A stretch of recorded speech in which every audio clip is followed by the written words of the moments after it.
Good evening. It's 7 o'clock here in the northeast of the United States, and this is Kunchab Tarjuling, also known as the Tibet Center, a Buddhist meditation and study center located in New York City, northern New Jersey, under the direction of His Eminence Chab Ling Rinpoche, and also under the co-direction of Rato Khensa Thupten Lungdup, also known as Geshe Nikki Vreeland, Venerable Vreeland. This is our twice weekly presentation of the Buddha Dharma, specifically the LAM Chenmo, or Stages on the Path to Enlightenment, written by Tsong-kha-pa. All the prayers we say are on the website. If there's any problems with the transmission, the sound, the picture, etc., and so forth, please text me or text Mr. Smith, who's monitoring this. If you have anyone for whom you want us to pray for when we do the Sutra of the Recollection of the Noble Three Jewels, place their names in the chat box as soon as possible. Don't wait till the end. We'll tag this program with, first of all, we'll do two short pieces from Milarepa's 100,000 Songs, also known as Milarepa's Greatest Hits. No, it's not, but I have to trivialize things. And then we'll hit the Lamrim Chenmo, Chapter 16 of Volume 3. We're in the Insight section, and we're continuing with the discussion of the object to be negated, not negating enough, not negating too much. What is the target that we're looking at to get us out of these thought patterns that keep rotating us and putting us into samsaric life? You know what I mean. I hope. Maybe you don't. I don't know what I mean. Anyway, we'll start. The prayers, as I said, are all on the website. Prayer for the spread of the teachings throughout the length and breadth of the West. By the force of the blessings of the non-fallacious three precious gems, and the truth of our pure selfless wishes, may the precious Buddhist teachings flourish and spread to the expanse of all areas throughout the length and breadth of the West. For all the people living here, together with their near ones, who have engaged in the teachings and have faith and respect for them, may all conditions adverse to their practice of the pure Dharma be dispelled, and an excellent collection of favorable conditions increase, like the waxing moon. And especially for those who work on methods to accomplish the flourishing and spreading of the victorious one's teachings, which are the source of benefit and happiness, may they never be oppressed by masses of interference and adverse conditions, and may this spontaneously happen just as we have hoped and wished. The Heart Sutra. Thus have I heard once, the Blessed One was dwelling in the royal domain of the Vulture Peak Mountain, together with a big gathering of great monks and great bodhisattvas. At that time, the Blessed One entered the samadhi which examines the dharmas, called profound illumination, and at the same time, noble Avalokiteshvara, the Bodhisattva, Mahasattva, looking at the profound practice of transcendent knowledge, saw the five skandhas in their natural emptiness. Then, through the inspiration of the Buddha, Venerable Shariputra said to Avalokiteshvara, how should those noble ones learn who wish to follow the profound practice of transcendent knowledge? And Avalokiteshvara answered, Venerable Shariputra, whoever wishes to follow the profound practice of transcendent knowledge should look at it like this, seeing the five skandhas in their natural emptiness. Form is empty. Emptiness itself is form. Emptiness is not separate from form. Form is not separate from emptiness. In the same way, feeling, discriminating awareness, compositional factors, and consciousness are empty. Thus all the dharmas are empty and have no characteristics. They are unborn and unceasing. They are not impure or pure. They neither decrease nor increase. Therefore, since there is emptiness, there is no form, no feeling, no discriminating awareness, no compositional factors, no consciousness, no eye, no ear, no nose, no tongue, no body, no mind, no appearance, no sound, no smell, no taste, no sensation, no objects of mind, no quality of sight, no quality of hearing, no quality of smelling, no quality of tasting, no quality of sensing, no quality of thought, no quality of mind consciousness. There are no nidanas from ignorance to old age and death, nor their wearing out.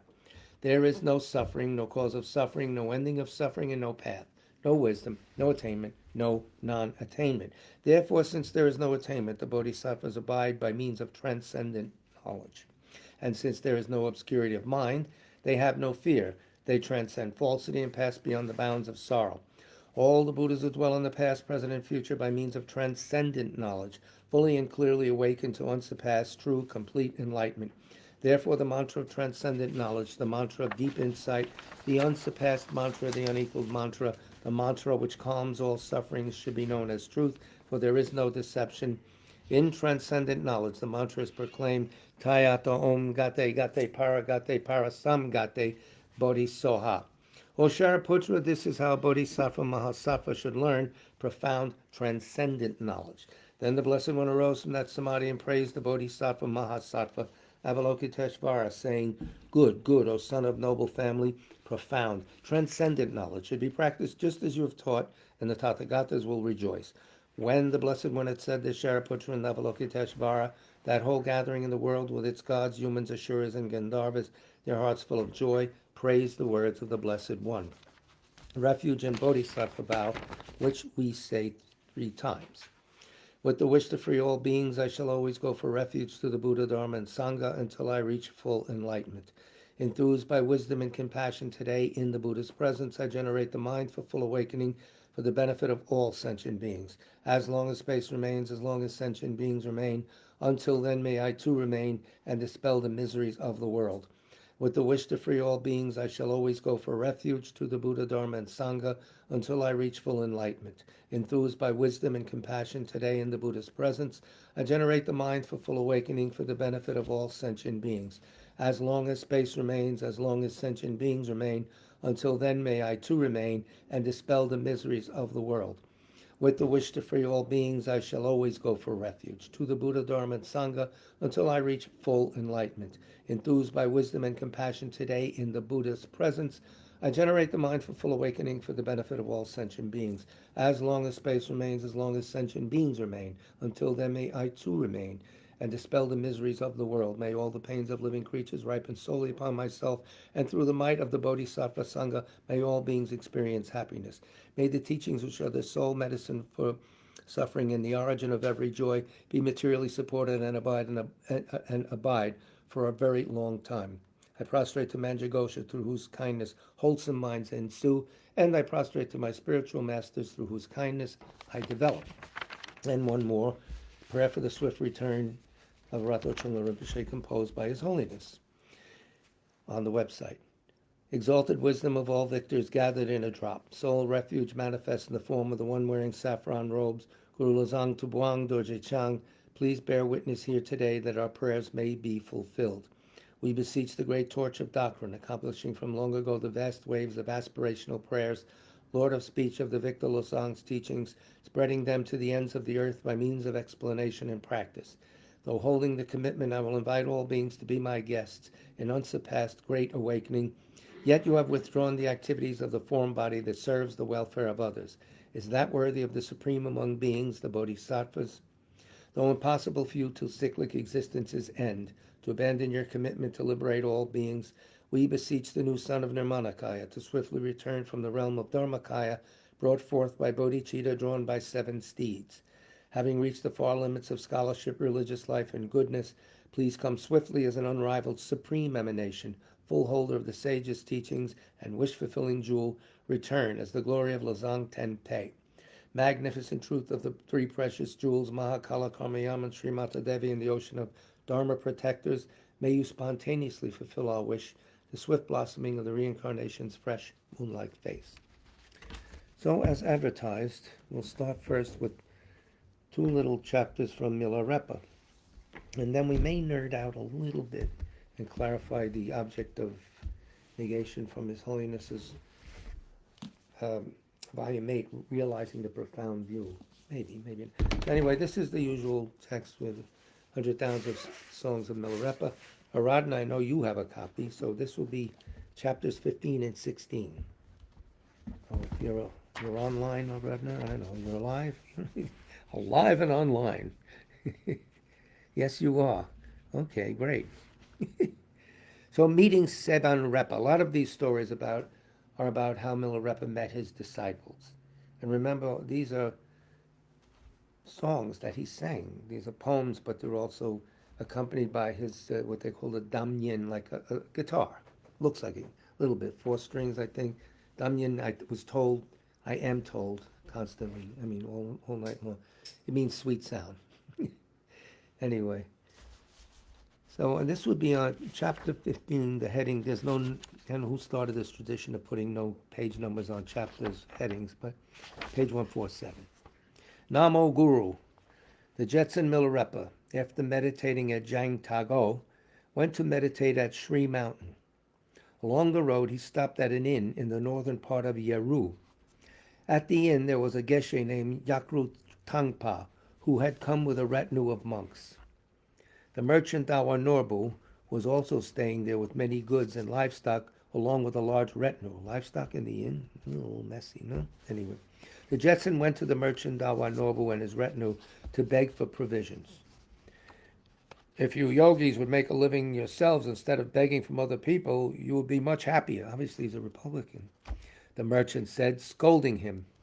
The Jetson replied, right now, you are all happy with all you have. But what you don't consider is that in the future, it will cause you to suffer. Listen to my song. Then he sang this song of realization about 8 things to remember. Give me an A. No. Now, the song starts. Now all of your family gathers within your home and you're happy. But when you die, they'll all throw out your remains and you'll go. Remember this. Now many powerful and pompous troops are convened here and you're happy. But when you die without refuge or protector, you'll go. Remember this. Now you have a great retinue of paternal relatives and you're happy. But when you die, you'll be separated. I got rid of the cat with flicking water at him. Sorry, I have no choice. He's retired to his rug for refuge. Now you have a great retinue of paternal relatives and you're happy, but when you die, you'll be separated from all your relatives and friends. Remember this. Impermanence. Now you have servants, retinues, children, and wealth, and you're happy, but when you die, you'll be naked, empty-handed, and penniless. Remember this. Now you are strong, agile, and vigorous, and you're happy. But when you die, your body will be taken and folded into 3 parts. Remember this. That's how they handle the corpse, so they can carry it and sky bury it if they did, or cremate it. Now your food, he continues, now your food is delicious and sweet, and you're happy. But when you die, you won't even be able to swallow water. Remember this. I always remember these and have practiced the Dharma. Without any worldly enjoyments, I'm happy. This song of the 8 things that you should remember was sung at the Garakache Inn in Tsang by me, the Yogi Milarepa. May it serve to remind you and direct you to virtue. Thus he sang. Great faith arose in the merchant Dawa Norbu, and he said, Lama, everything you said here makes so much sense to me. Now even I think of the Dharma. Please give me some advice on how to practice Dharma in this way. In reply, Milarepa sang this song of realization.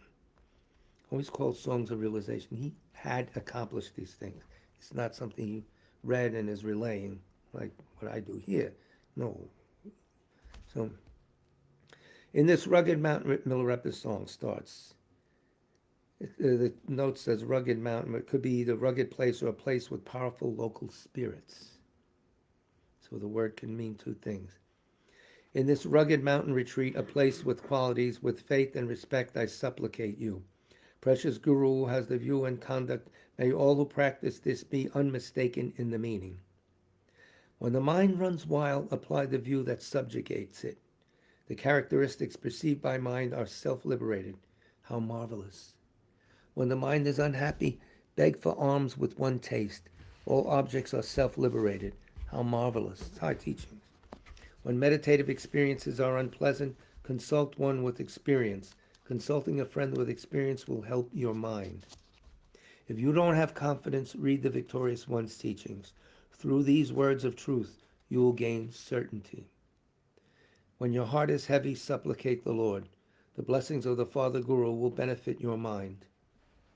When you look out at those without any faith, their bodies lie down in the bed of samsara, their heads are placed on the pillow of the 5 poisons, and the mucus of their afflictions is flung in all 10 directions, you should seek out the doctor who will heal such an illness, and make an offering of devotion with your 3 gates, body, speech, and mind. That doctor, the Guru, uses the 6 excellent herbs. There's a note about what they are or not, but it could be understood as good medicine. The excellent medicine of pointing out the 3 kayas. It will certainly liberate you from the 5 poison sickness, making the offering of your practice to show your gratitude. Make the offering of your practice to show your gratitude. That's how you return. Once Milarepa had sung, the supreme faith arose within Dawa Nobu, and he did just as the Jetson said. Later he became an excellent household yogi. At that time, while Geshe Yakra Tangpa was teaching the Dharma, the Jetson was staying there acting in the manner of a kusulu.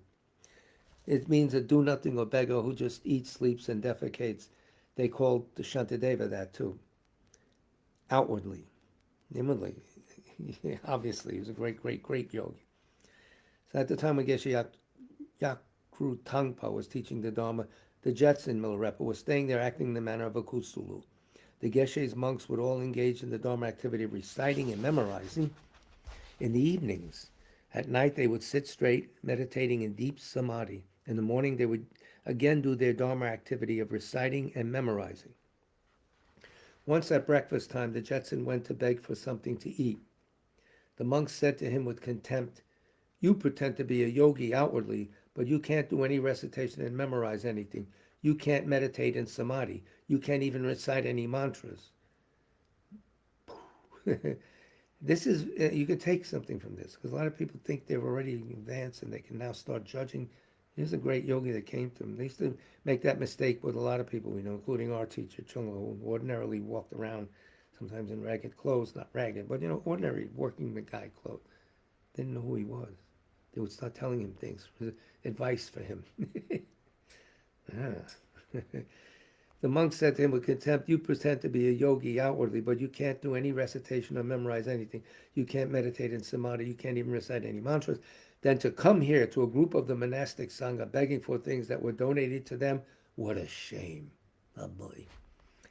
The Jetson replied, "I practice deity meditation and mantra recitation. I study and engage in Dharma activity. I meditate in samadhi. I do them all at once, and this makes me very happy." Then he sang this song. The support, the three jewels that are ever present, are perfect in the state of uncontrived awareness. That's a hint. A deep mind. I don't need to make supplications to them. This yogi who's free of reciting mantras is so happy. The Yiram deities who bestow the two types of siddhi, and the two types of siddhi are ordinary miraculous powers and enlightenment, the higher siddhi, enlightenment, can't be created. They're perfect within luminosity, the Yiram deities. So I don't need to practice the creation stage, or the generation stage, you might say. I am a yogi whose body arises as the deity, so happy. He's there. The host of dakinis who clear away obstacles and adverse conditions are perfect in a natural innate state. I don't need to offer any torments to them. I'm a yogi who rests in the six consciousnesses, relaxed, so happy. The demons that cause obstructions are just my own thoughts. Appearances of ghosts are perfect in dharmata. I don't need to do pujas or bang on drums. I am a yogi for whom thoughts arise as dharmakaya, so happy. All the conventional terms of the scriptures are perfect within the experience of luminosity. I don't need to do any study of those. I am a yogi for whom experiences arise as texts, so happy. Thus he sang. Geshe Yakru Tangpa said, "Yogi, your practice is truly amazing. But to be a good representative of the Buddha's teachings, one must first study, then wear the yellow robes and engage in excellent conduct." Then the Jetson replied, "That is your tradition, so you should do so accordingly. But I am Milarepa, and in my tradition, if I am not ashamed of my own conduct, then that is sufficient. When I look at your tradition, it seems to be like this. See if what I say is true." Thus he sang this song of realization. I go for refuge to the three precious jewels. Guru, with your compassion, look upon me. You're a spiritual friend with 8 worldly concerns. If inwardly your own mind hasn't been tamed, outwardly, how can you tame other unruly beings? The Lama's white parasols with their peacock plumes are impermanent, like a flash of lightning in the sky. Geshe, think it over. Is it not like that? The outward stuff. On the outskirts of town, the monastery serving tea is like a signal that invites cheating and disaster. Geshe, think it over. Is it not like that? The bustle of busyness of the lay people here is like the milling about of aggressive enemies. Geshe, think it over. Is it not like that? Protecting one's livelihood, horses, sheep, and livestock, is like a dusty wind that blows the dewdrops on grass. Geshe, think it over. Is it not like that? This illusory body with its heaps of afflictions is like a human corpse painted in gold. Geshe, think it over. Is it not like that? As for the leaders of groups of practicing yoginis, they start out good but then end up bad. Geshe, think it over. Isn't it like that? The Gana Chakra feast with its desired food is like the Mongols who come to collect the compulsory tax. Geshe, think it over. Is it not like that?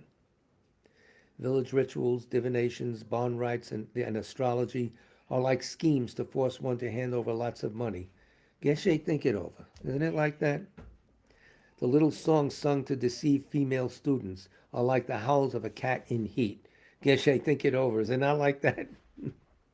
The owner of a home and fields in his own land is like an infant staring at a rainbow. Geshe, think it over. Is it not like that?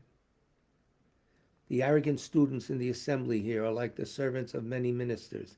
Geshe, think it over. Is it not like that? In other words, like politicians. Teaching the Dharma when you haven't grasped its meaning is like the swindling of a liar. Geshe, think it over. Isn't it like that? In short, with a crop that doesn't benefit oneself, it's awfully hard to act for the benefit of others. Thus he sang. Then boundless faith and devotion arose in Geshe Yakru Tangpa. Shedding tears, he rose from his cushion and did prostrations before the Jetson. What you have said is true. Then he requested teachings in order to make a connection with the Dharma. From among his monks present, there was one named Seben Tongchung, who became a follower of the Jetson Milarepa. The Jetson. Milarepa gave him abhishekas and instructions, and after meditating, he perfected his experience and realization. He became one of the heart sons of Milarepa, named Seben Repa of Dotra. This is the cycle of meeting Seben Repa at the Garakache Inn of northern Yeruansang. A Marriott hotel. No, it's not. It's not. We'll read, let's see, we have time? Yes, we have time. Yay.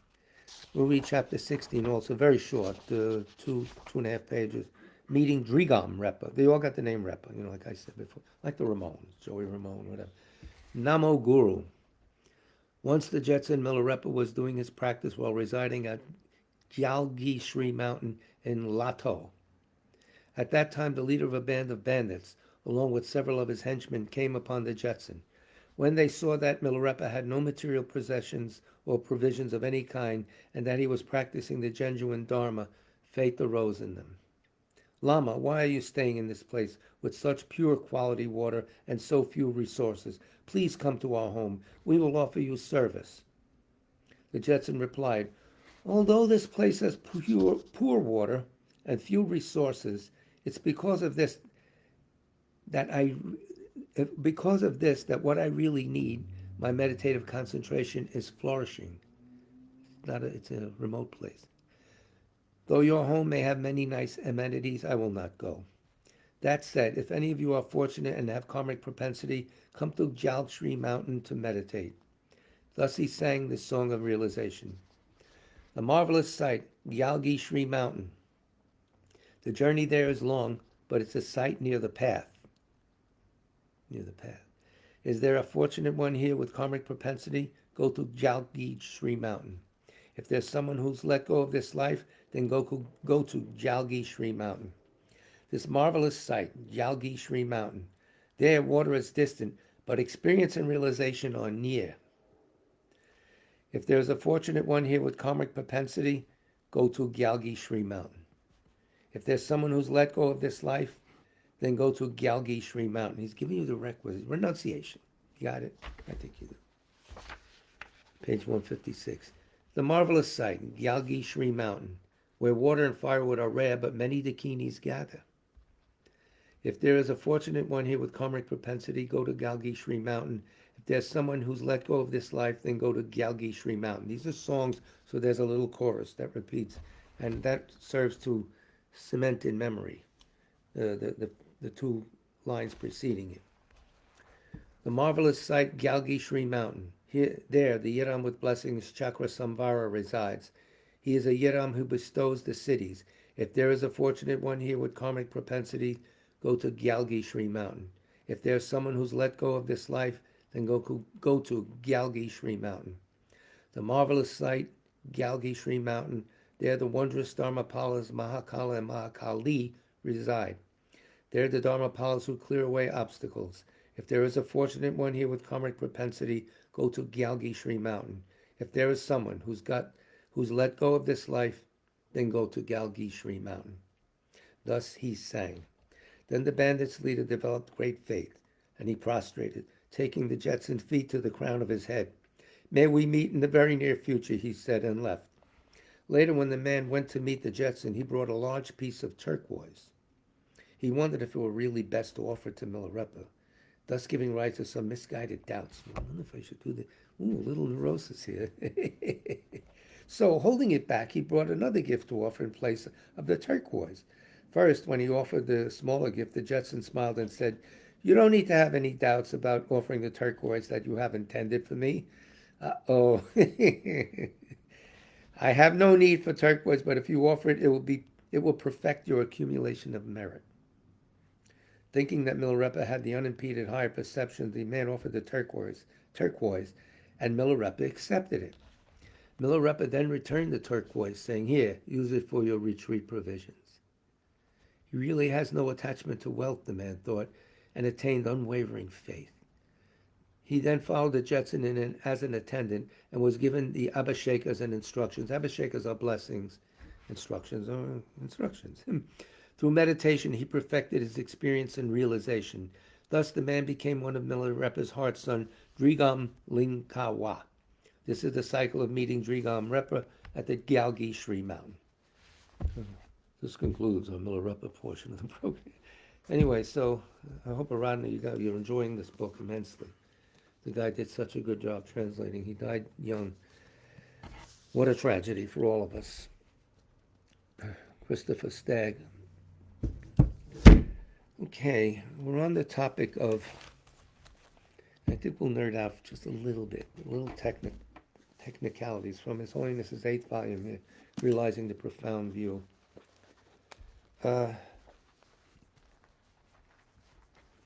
Refining our understanding of the object of negation. This is page 124, about not even 2 pages, a little less than 2 pages.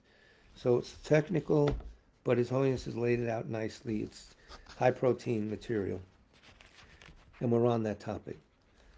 So His Holiness says, as we learn and practice meditation on emptiness, we refine our understanding of the object of negation in several ways. Pardon me for one moment. Thanks. In meditation, we examine if the I exists in the way that it appears to self-grasping ignorance. Is this I real or not? In other words, does the I exist inherently? Our search is not to see if the I exists, but to determine if it exists inherently. Big deal. The I is there. You can't say, oh, it's not there. It's there, but not the way we think it is. Cut. The way we think it is not there. And a lot to say about that later. In other words, we are not searching for the mere I that does exist. If we were, we would be incorrectly applying ultimate analysis to the conventional I.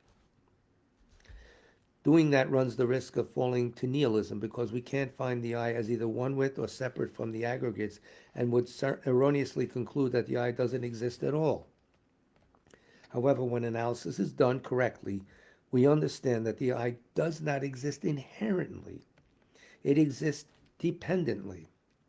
Understanding the I as it actually is on both the ultimate level, empty, and the conventional level, dependent, we are more encouraged to do the practice to create causes for Buddhahood. These little breakthroughs give us a nice boost. Oh, something's going on.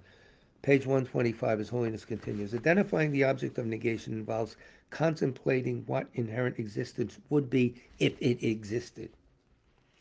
Through this, we gain a conceptual appearance of what the I or body, for example, would be like if it existed inherently. Suppose it exists, and you make a nice picture of it, and imaginary pictures, and then you say, oh.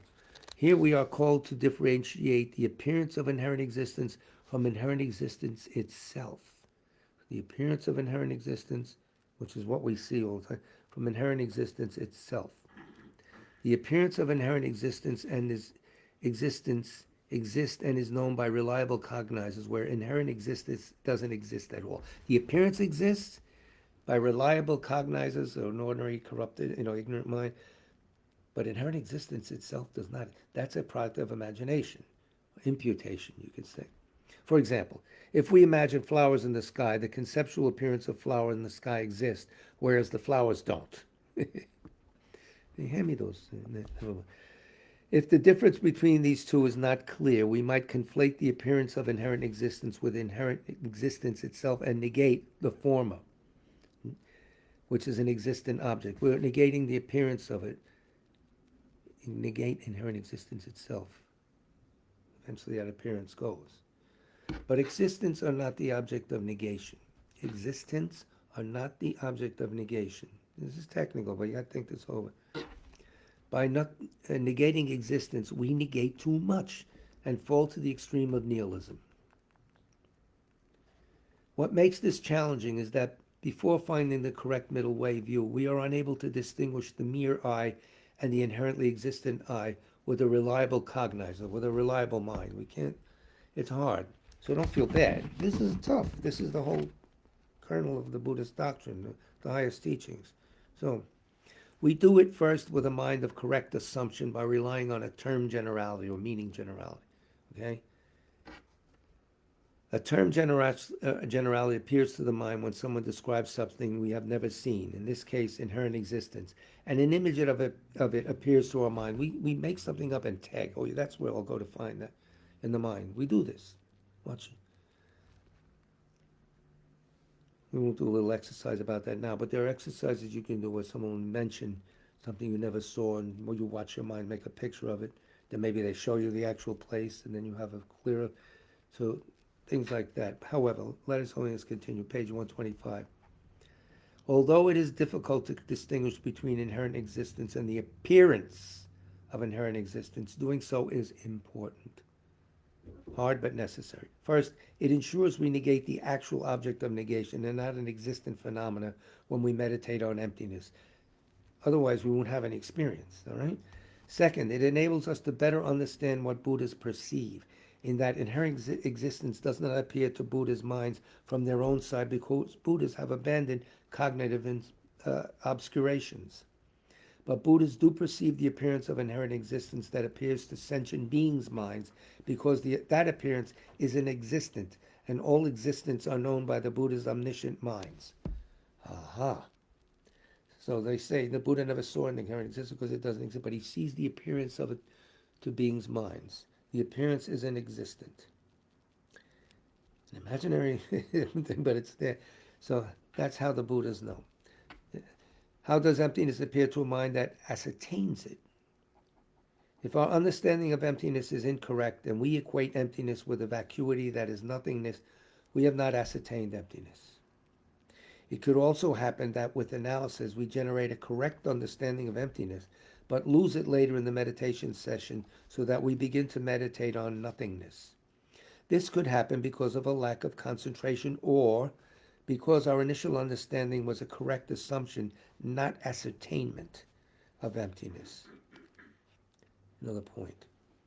In another situation, we may ascertain the meaning of emptiness, but think, this is emptiness. Here we are not apprehending emptiness, but instead know the existence of emptiness, which is a conventionality. This too is not ascertainment of emptiness. It's very, very tricky. That's why I said that if we ascertained emptiness, only the mere negation, that is, the emptiness of true existence, appears to the direct, reliable cognizer perceiving it. That's all that appears, the lack of it. In the case of an inferential, reliable cognizer, the conceptual appearance of emptiness appears to the mind. This is according to the sutra system. In the context of deity yoga in Tantrayana, the deity, which is the basis of emptiness, appears to the inferential realization of emptiness. Technical, little coming attraction there. Very interesting. So if you're interested, this is volume 8 of this series, and it's page 124 through the top third of 126. You may go back to this. The volume is very rich. It's very thick to go through. I can only take bites. It would be nice to have a calm, abiding mind and go through that book. Ooh. So, say aspirational prayers to be able to understand it. We'll go to about chapter 16 of the LAM Chenmo. Let us check the time. Oh, good. We have time. And we'll just read Tsong-kha-pa because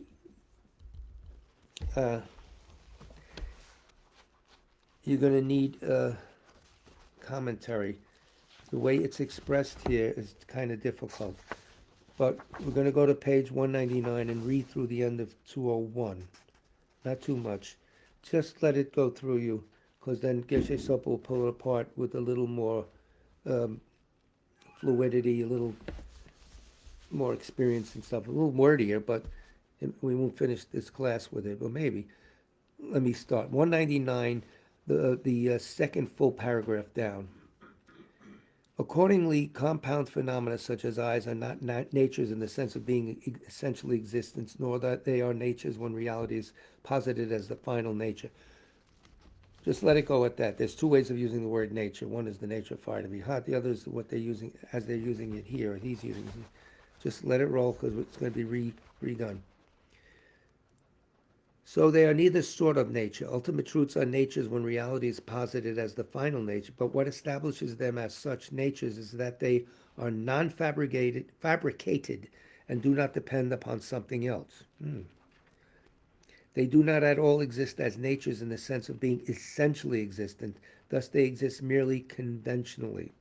Fabricated means produced in the sense of a new occurrence of something that did not exist before. To depend upon something else means to depend on causes and conditions. Okay. Since forms and so forth are neither type of nature when you speak of cultivating the path in order to view the final nature, nature, quote, has the sense of reality. Therefore, Chandrakirti says that pure conduct is not senseless. Moreover, he explains that his utter lack of an assertion that phenomena have a nature in the sense of essential existence does not contradict his incidental assertion of a final nature. So that picking out words, oh, you said final nature? No, fine. I use it in a different way, he'll say. Geshe, we'll keep on this idea. Objection, Your Honor. Alas, utterly wrong. You do not assert real things at all, but also incidentally assert a nature that is non-fabricated and does not depend on something else. You are saying things that are blatantly contradictory, because you said, everything is dependent, and then you say this thing isn't dependent. Whoa. The answer. In saying this, you missed the point of the fundamental treatise. Oh, really? I missed it too, by the way. This is what it means. If eyes and such dependent arisings that are evident to ordinary childish beings were their own nature, then pure conduct would be senseless, because even inaccurate consciousnesses could know that nature. So if the ultimate nature is something everybody sees, why are you doing all these exercises to see the ultimate nature? Because they are not their own nature, pure conduct for the sake of viewing that nature does have a purpose. Further, I say that this nature, as compared to conventional truths, is non-fabricated and does not depend upon something else. Only something that ordinarily childish beings do not see is suitable to be the nature. Childish beings are those who haven't seen emptiness, not people who act silly. No, that's everybody. Therefore, Chandrakirti continues, the ultimate is neither a thing nor a non-thing. By nature, it is simply peace. Thing and non-thing. Here, Tsong-kha-pa says, thing and non-thing refer to essential existence and utter non-existence, as explained above in the section on dualism. Okay, that's what they're talking about.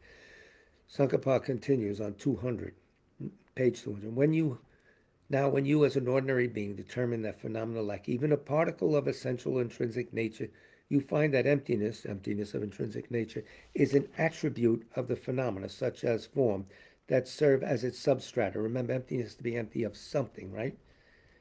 Thus, it is not contradictory for both substrata and attribute to be objects of a single mind, since you have not stopped the dualistic appearance that emptiness is a nominal rather than an actual ultimate truth. I had to spritz the cat again, I'm sorry. Otherwise, he'll walk on the computer. I hope you understand. By accustoming yourself, Tsong-kha-pa continues on page 200, mid-paragraph, by accustoming yourself to that view which knows the absence of intrinsic nature, you will know it by perceiving it. For such a consciousness, all mistaken appearances stop. Mistaken appearance here means appearance of intrinsic existence where there is no intrinsic existence, okay? Therefore, since the consciousness directly perceiving that reality does not perceive substrata such as forms, meditating the emptiness of the table, etc., you have a realization, where's the table? Oh, that's what he's saying here. Does not perceive substrata such as forms, neither that reality nor its substrata exists from the perspective of that mind at that time. So emptiness and forms, etc., must be positive as reality and substrata from the perspective of some other mind, a conventional mind. Come out of the equipoise, your ordinary walking. Okay? That's what he's saying. 2/3 down. As this is so, an ultimate truth is positive where, in addition to the stilling of all elaborations of essential existence, there is also a sheer stoppage of all elaborations of mistaken appearances of intrinsic existence when there is none. Thus, while we assert a final nature, how could we be forced to accept as essentially an essentially existent nature? Chandrakirti's clear word says, driven by the impairment of ignorance, ordinary beings perceive a certain aspect in things. Yeah, inherent existence. As noble beings who are free from the impairment of ignorance do not see that mistaken aspect, there is something else that serves as their object. That very entity is posited as the final nature of those things. Also, last lines on 200. Things lack of intrinsically existent production is not anything. Thus, since it is just a non-thing, it has no essence. Therefore, it is not the intrinsic nature of things. Confusing. We'll get to that. Some Tibetans do not posit ultimate truth as the sheer elimination of the elaboration of the objects of negation. Yeah, some don't. That's right. Higher up schools, too. The two selves instead.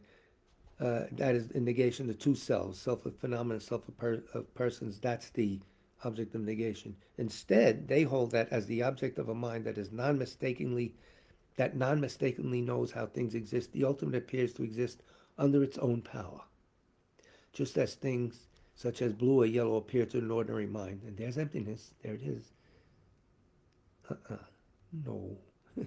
Ascertaining that it does exist in that way is the view that knows the profound, according to them.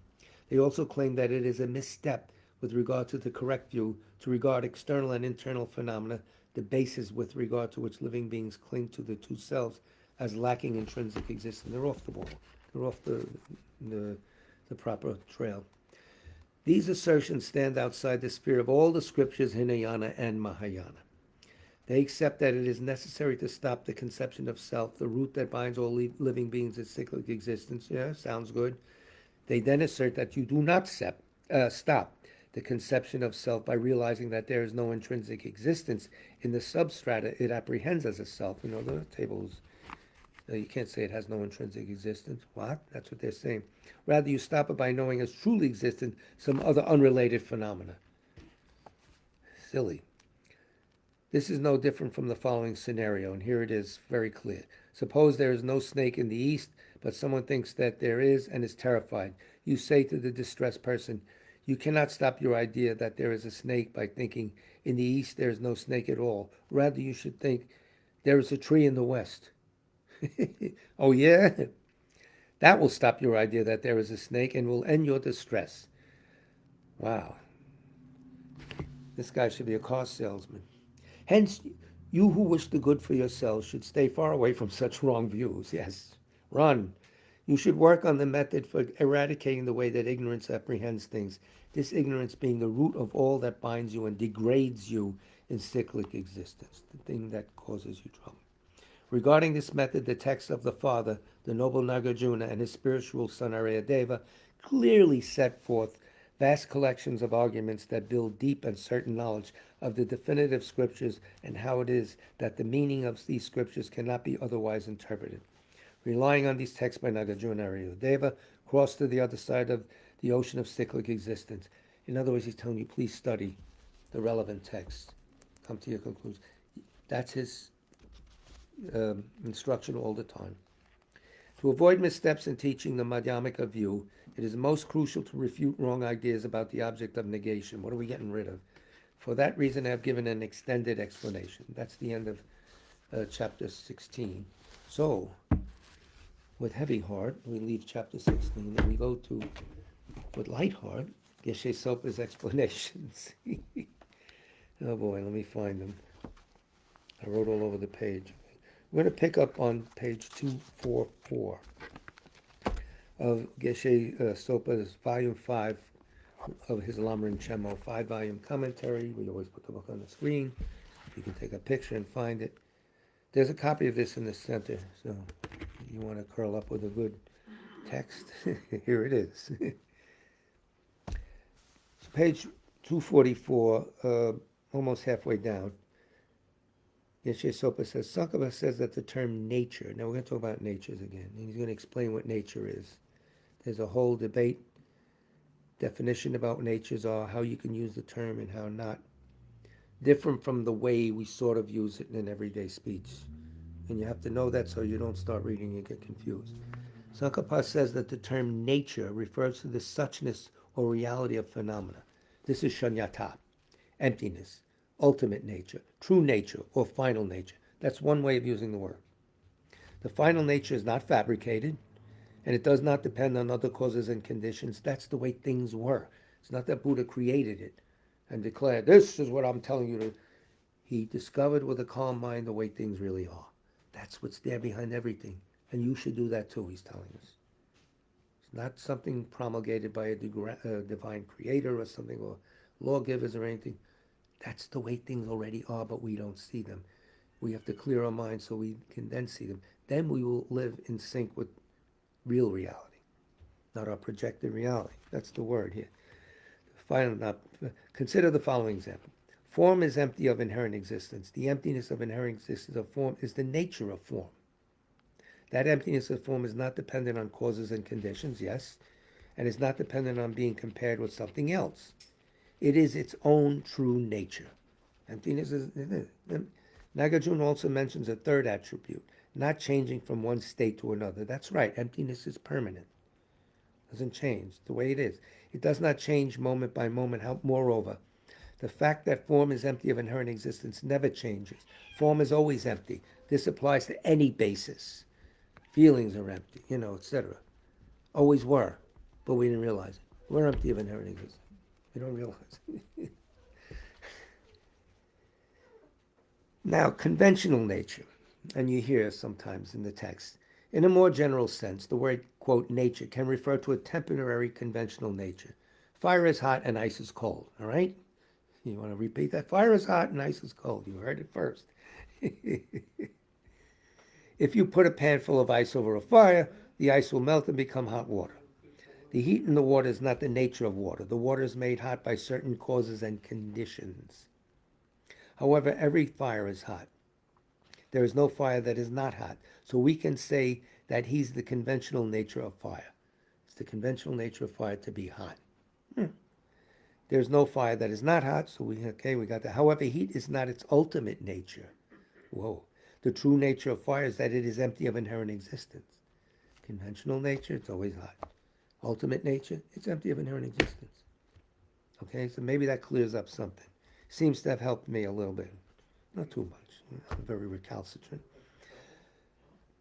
Being empty of inherent existence, its real or final reality, is its real and final reality. The reality is the final attribute of that reality, is the final attribute of any phenomena or person.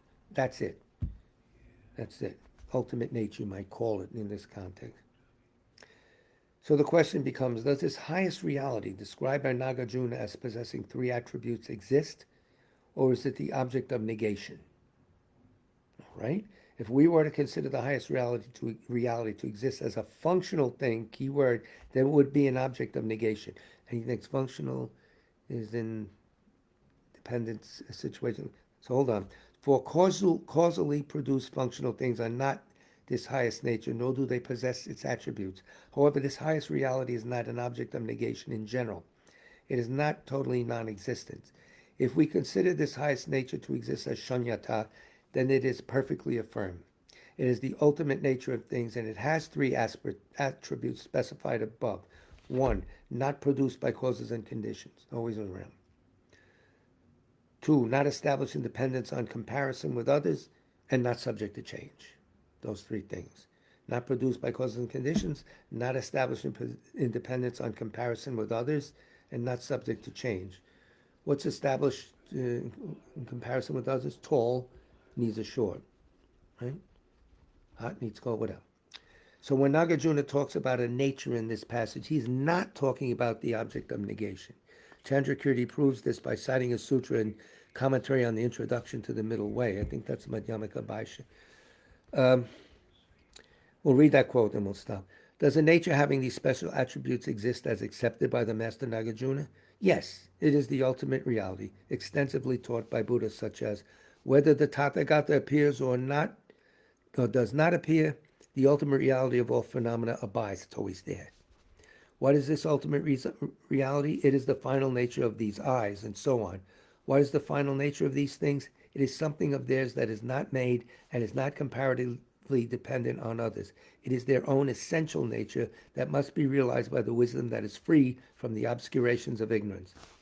Who would say that it does not exist? If it does not exist, then for what purpose would bodhisattvas cultivate the paths of perfections? It is in order to understand ultimate reality that bodhisattvas undergo hundreds of such hardships. So there's a reason for this. We'll leave it at that on page 245. And we'll pick that up next time, which is, I guess, next Monday, right? 26th? Yes. There's no Tara this weekend. So for whom will we pray? I don't see all the names, so just forgive me if I miss.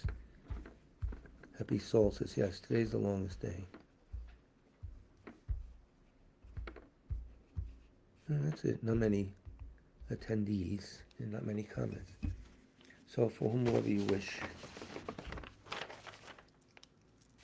24. Sutra of the Direction of the Noble Three Jewels.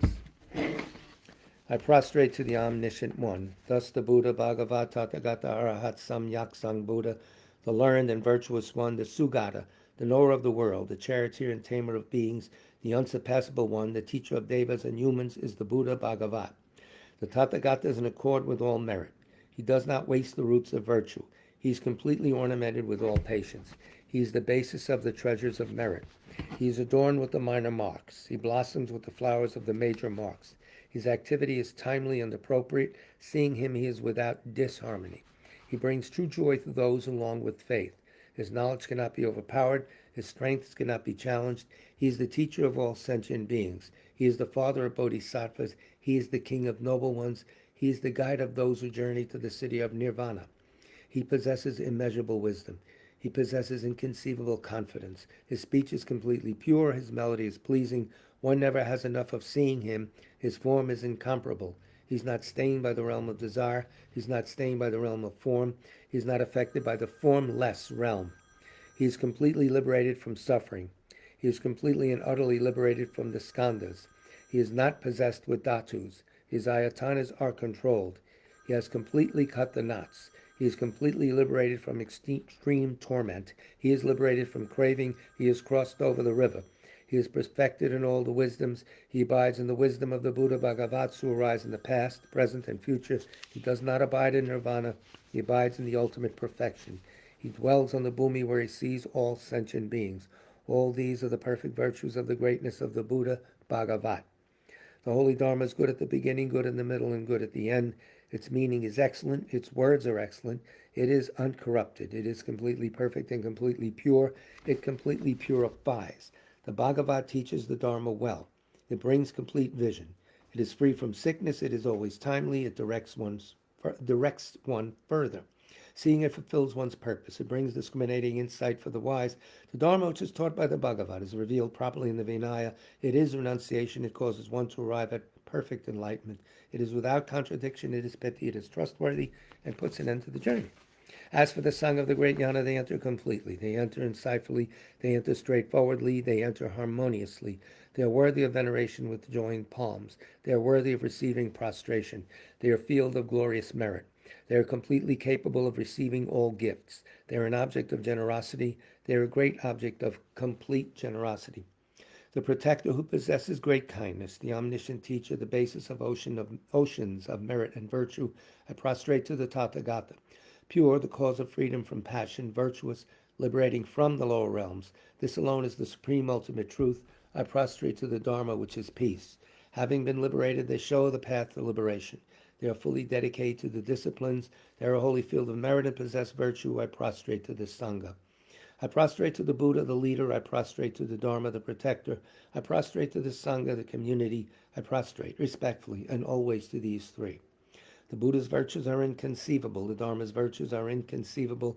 The Sangha's virtues are inconceivable. Having faith in these inconceivables, therefore the fruitions are inconceivable. May they be born in a completely pure realm. So as a cause for the quick return of Ratachung Rinpoche, His Holiness recommends we say prayer for the flourishing of Tsong-kha-pa's teachings, which you will find at Walmart's, no, on our website. Though he's the father, producer of all conquerors, as a conqueror's son, he produced the thought of upholding the conqueror's dharma in infinite worlds. Through this truth, may the conqueror Losang's teachings flourish. When of yore in the presence of Buddha Indra Ketu, he made his vow, the conqueror and his offspring praised his powerful courage. Through this truth, may the conqueror Losang's teachings flourish.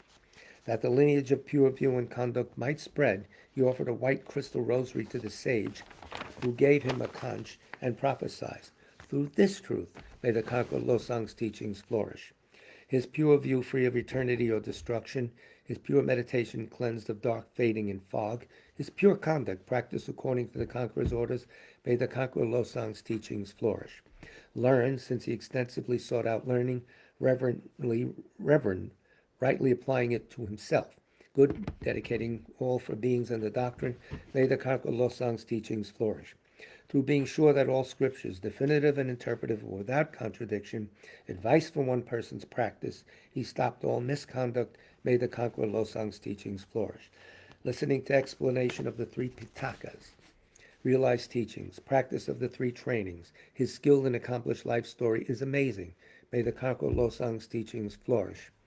Outwardly calmed and subdued by the hearer's conduct, inwardly trusting in the two stages practice, he allied without clash the good paths of Sutra and Tantra. May the conqueror Losang's teachings flourish. Combining voidness explained as the causal vehicle with great bliss achieved by method, the effect vehicle, hard essence of 80,000 Dharma bundles, may the conqueror Losang's teachings flourish. By the power of the ocean of oath-bound doctrine protectors, like the main guardians of three beings' paths, the quick-acting Lord Vaishravana Karma Yama, may the conqueror Losang's teachings flourish. In short, by the lasting of glorious gurus' lives, by the earth being full of good, learned, reverent holders of the teaching, and by the increase of power of its patrons, may the conqueror Losang's teachings flourish. Now we'll do 8 verses on training the mind. Geshe Langtri Tsong-kha-pa. Lighting is not bad here. I'm very happy. I hope people like good lights.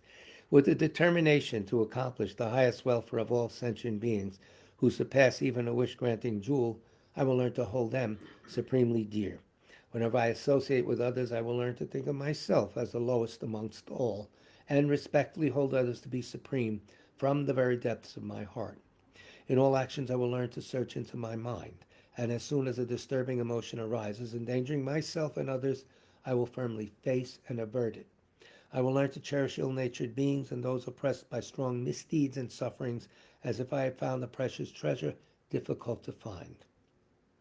When others out of jealousy treat me badly, with abuse, slander, and so on, I will learn to take all loss and offer the victory to them. When the one whom I had benefited with great hope unreasonably hurts me very badly, I will learn to view that person as an excellent spiritual guide. In short, I will learn to offer to everyone without exception all help and happiness, directly and indirectly, and respectfully take upon myself all harm and suffering of my mothers. I will learn to keep all these practices undefiled by the stains of the 8 worldly concerns, and by understanding all phenomena as like illusions, be released from the bondage of attachment. And our next class, Dharma class, will be the 26th, Monday night at 7 o'clock. And we'll continue with this LAM Rim chapter, end of 16, beginning of 17. These are technical chapters. However, a little bit of patience with them, going over them, reading them, and your leisure, don't force it over and over, makes a lot of sense eventually and makes your meditation a lot easier. You have more confidence. You'll know where you're going. Nothing like a good guide when you're traveling somewhere you don't know. That's what this is. So thank you very much for your patient listening to a very difficult topic. And this is happy solstice to all. It's still light out. It's the first time at 8 o'clock. So and it won't happen that way soon. Big love to all of you. Take care, guys. Be safe.